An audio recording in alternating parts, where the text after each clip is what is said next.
Hello friends, আসসালামু আলাইকুম। কেমন আছো সবাই? আশা করছি ভালো আছো। আমিও খুব ভালো আছি। তো আমি এখানে বুন্দিয়া বানাবো আজকে। তো আমি কী নিয়েছি চলো দেখাচ্ছি তোমাদেরকে। আমি এখানে বেসন, চিনি আর তেল, এলাচ নিয়েছি। তো এই যে বাটিটা, এই বাটিটার আমি 2 বাটি মেপে বেসন নিয়েছি আর 1 বাটি মেপে পানি নেবো।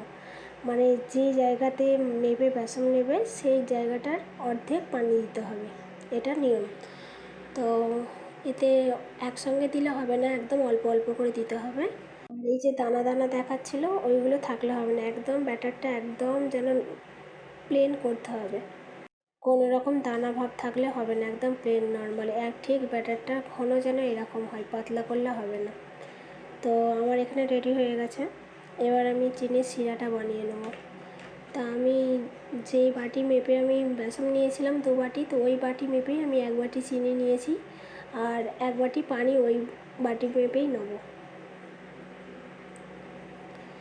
আর কিছুটা নেবো, কেন একটু ফোটাতে হবে, যেহেতু শিরাটা একটু গাঢ় করতে হবে, ফোটানোর জন্য একটু পানি বেশি নেবো। আর এখানে আমি 3টে এলাচ নিয়েছি। তোমরা এলাচ নাও দিতে পারো, বাট দিলে ভালো হয়।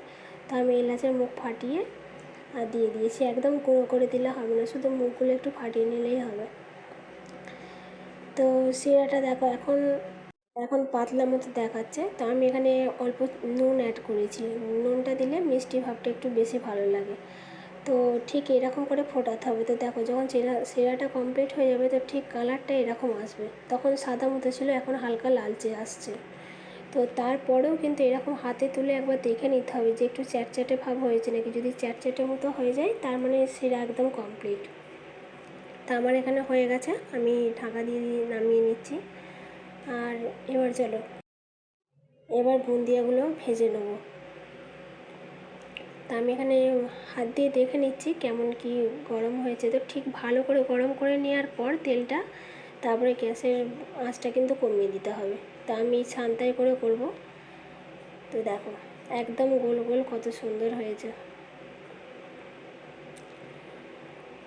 একদম দোকানের মতোই লাগছে। কিন্তু আঁচটা একদম কম রাখতে হবে, পুরো লো ফ্লেমে রাখতে হবে। হাই রাখলে কিন্তু একদম পুড়ে যাবে। তা আমি একদম লো ফ্লেমেই রেখেছিলাম, শুধু তেলটা স্পিডে দিয়ে গরম করে নিয়েছিলাম, তারপরে কমিয়ে দিয়েছিলাম।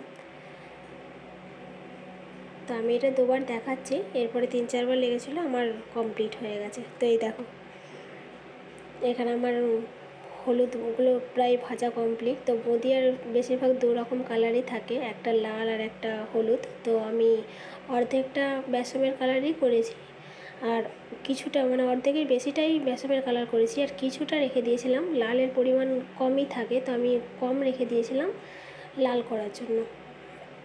তো এই দেখো এটা কালারটা হয়তো বুঝতে পারা যাচ্ছে না, বাট লাল হয়ে গেছে, সেটা ভাজার পর বুঝতে পারা যাবে।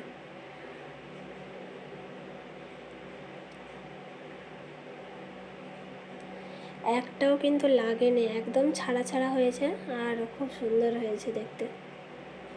তা আমার যেহেতু ছান্তা একটাই ছিল, তো আমার তুলতে অসুবিধা হচ্ছিলো বারবার মুছতে, তো আমি এতে করেই বার করে নিচ্ছি। তোমাদের 2টো থাকলে একটাই তৈরি করবে আর একটাই বার করে নেবে, ওতে সুবিধা হবে। আমি এর আগেও বাড়িতে বানিয়েছি 2-3বার। আমার বাবু খেতে খুব পছন্দ করে, ও খুব ভালো লাগে খেতে। তো দেখো এখানে পুরো কমপ্লিট হয়ে গেছে।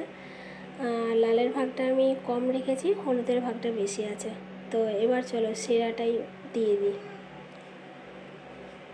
আমি এখানে চিনির শিরাটা নিয়ে নিয়েছি, এতে মুদিয়াগুলো দিয়ে ভালো করে মিক্স করে নেবো। গ্যাসে আর চাপানোর দরকার নেই, নিচেতেই ভালো করে মিক্স করে নিলে হবে। তো প্রথমে মিক্স করতে গেলে কিন্তু শিরা থাকবে নিচেতে, তো ওটা নিয়ে ভাবার কিছু নেই। ওটাকে ভালো করে মিক্স করে প্রায় 15 মিনিট রেস্টে আমি রেখে দিয়েছিলাম। রেস্টে রেখে দিলে কিন্তু ওটা টেনে নেবে, ভালো করে শুষে নেবে, শুষে একদম ওর সঙ্গে মেকআপ হয়ে যাবে, এক্সট্রা থাকবে না। তা আমি এটা প্রায় 15 মিনিট ঢাকা দিয়ে রেখে দিয়েছিলাম। তোমাদের যেমন পরিমাণ সেরকম রাখবে টাইম অনুযায়ী। তো এই দেখো আমার 15 মিনিট পর একদম শুষে নিয়েছে আর পুরো কমপ্লিট হয়ে গেছে। যেমন শিরাতে পুরো টেনে নিয়ে খুব সুন্দর হয়ে গেছে, খুব ঝরঝরেও হয়েছে, তেমন জবজবে হয়নি। আর দেখো তলাতে একটু শিরা কিন্তু লেগে নেই। তো মোটামুটি দেখতেও খুব সুন্দর লাগছে। আর একদম দোকানের মতোই লাগছে, আর টেস্টটাও কিন্তু খুব সুন্দর হয়েছিল। যে তোমরা অবশ্যই বাড়িতে বানাবে, তেমন কোনো ঝামেলা নেই। আর কেমন হয় সেটা আমাকে অবশ্যই জানাবে। আর সবাই খুব ভালো থাকবে। আল্লাহ হাফিজ।